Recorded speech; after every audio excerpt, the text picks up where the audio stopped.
இந்த டயர் வந்து பஞ்சருங்கண்ணா. Tyre puncture ஒட்டி தரணும். ஆனா ஒட்டிக்கலாங்கண்ணா. ஆணி ஏறி இருக்குங்கண்ணா. நார்மல் பஞ்சர் போட்டுடலாங்களா இல்ல மஷ்ரூம் பஞ்சர் போட்டுடலாமா? அது இதுன்னு சொல்லி காசு எல்லாம் கொடுக்க மாட்டாங்கண்ணா. நார்மலா போட்டு விடுங்க. ஆனா இது ரெண்டுத்துக்கு என்னென்ன வித்தியாசம்? மஷ்ரூம் பஞ்சருங்கிறீங்க, நார்மல் பஞ்சருங்கிறீங்க. ரெண்டுத்துக்கு என்னதான் வித்தியாசம்? ரெண்டுக்கும் என்ன டிஃப்ரெண்ட்னா, நார்மல் பஞ்சருங்கிறது டெம்பரரி சொல்யூஷன் தான். ஆனா நார்மல் பஞ்சருங்கிறது ஸ்டிக் பஞ்சர் சொல்லுவோம், ஸ்ப்ரிங் பஞ்சர்னு சொல்லுவோம். ஒரு தெரியுமா இருக்கும். நம்ம வந்து ஏர் ப்ரெஷர்ல நம்ம டயருக்குள்ள ப்ரெஸ் பண்ணி பண்றது நார்மல் பஞ்சர். மஷ்ரூம் பஞ்சர் தான் உங்களுக்கு பெர்மனன்ட் சொல்யூஷனுங்க. டயரோட என்டையர் டயர் வரைக்கும் பஞ்சர்ல லீக் ஆகாம இல்ல டயர் பஞ்சர்னால டயர் கம்ப்ளைண்ட் வராம உங்களுக்கு டயர் பாதுகாக்கும். ஆனா இங்க பாருங்க, உங்க டயர் பாருங்க, அரௌண்ட் பாத்தீங்கன்னா 90% டயர் பட்டன் அப்படியே இருக்கு. நம்ம இந்த அளவுக்கு டயர் பட்டன் இருக்கும் போது நார்மல் பஞ்சர் போட்டு நம்ம டயர் ஓட ஓட ஏர் ப்ரெஷர்ல அந்த ஹோல்ஸ் பெருசாகி இல்ல அந்த ஹோல்ஸ் சுத்தி கிராக்ஸ் வந்து மறுபடியும் பஞ்சர்லயே லீக் ஆகிற நார்மலா ஒரு டயர்ல மல்டிபிள் லேயர்ஸ் இருக்குங்க. அந்த எல்லா லேயர்ஸையும் ஒட்டுக்கா பாண்டிங் பண்ணி தான் ஒரு டயரா நம்மளுக்கு கொடுத்துருப்பாங்க.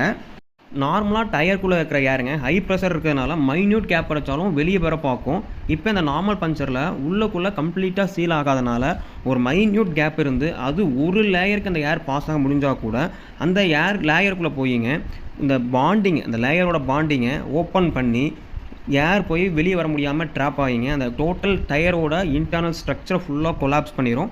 டயரு வீங்க வச்சுருங்க, அதாவது பல்ஜ் ஆயிரும்.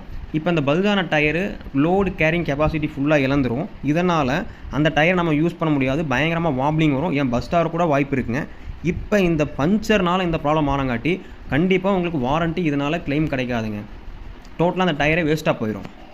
இதே மஷ்ரூம் பஞ்சரில் நம்ம போயிட்டோம்னா டயரை கழட்டி உள்ள இருந்து டோட்டலாக வந்து இந்த மாதிரி சீல் பண்ணிக்குவோம், டோட்டலாக ஃபுல்லாக சீல் பண்ணிக்குவோம். அப்படி சீல் பண்ணிட்டு வெளியே அந்த ஹோல்ஸையும் அடைக்கிற மாதிரி இந்த பிளக் இது வரைக்கும் வெளியே எடுத்துட்டு கட் பண்ணிடுவோம். அப்போ உங்களுக்கு வந்து டோட்டலாக ஹோல்ஸும் அடைச்சிட்டோம். அதே மாதிரி பார்த்தீங்கன்னா உள்ள வந்து ஏர் ப்ரெஷர் பண்ணால் வந்து அந்த ஒரு துளி கூட உங்களுக்கு கேப் இருக்காது. ஃபுல்லாக கம்ப்ளீட்டாக ஒரு 5 இன்ச் ஒரு 3 to 4 இன்ச்சுக்கு நம்ம கம்ப்ளீட்டாக சீல் பண்ணிடுவோம். இனிமேல் ஏர் ப்ரெஷர் வந்து உள்ள ப்ரெஸ் பண்ணாலும் ஏர் வெளியே அந்த ஹோல்ஸ் போகிறதுக்கான வாய்ப்பு இல்லாமல் தவிர்த்துறோம். அப்படிங்கும் போது உங்களுக்கு என்டையர் லைஃபுக்கு பஞ்சர்லேயே லீக் வராது, பல்ஜாருக்கான வாய்ப்பும் இல்லைங்க. அதெல்லாம் ஓகேண்ணா. ரெண்டுக்கு எவ்வளோண்ணா ரேட் வித்தியாசம் வருது? நார்மல் ஸ்டிக் பஞ்சர்னா உங்களுக்கு 100 ரூபா 150 ரூபா வருங்கண்ணா. இதே மஷ்ரூம் பஞ்சர்னா ஒரு 400 ரூபா 500 ரூபா வரும். 500 ரூபாயா? காத்த விட்டு ஓட்டிக்கலாம். அங்க போனோம்.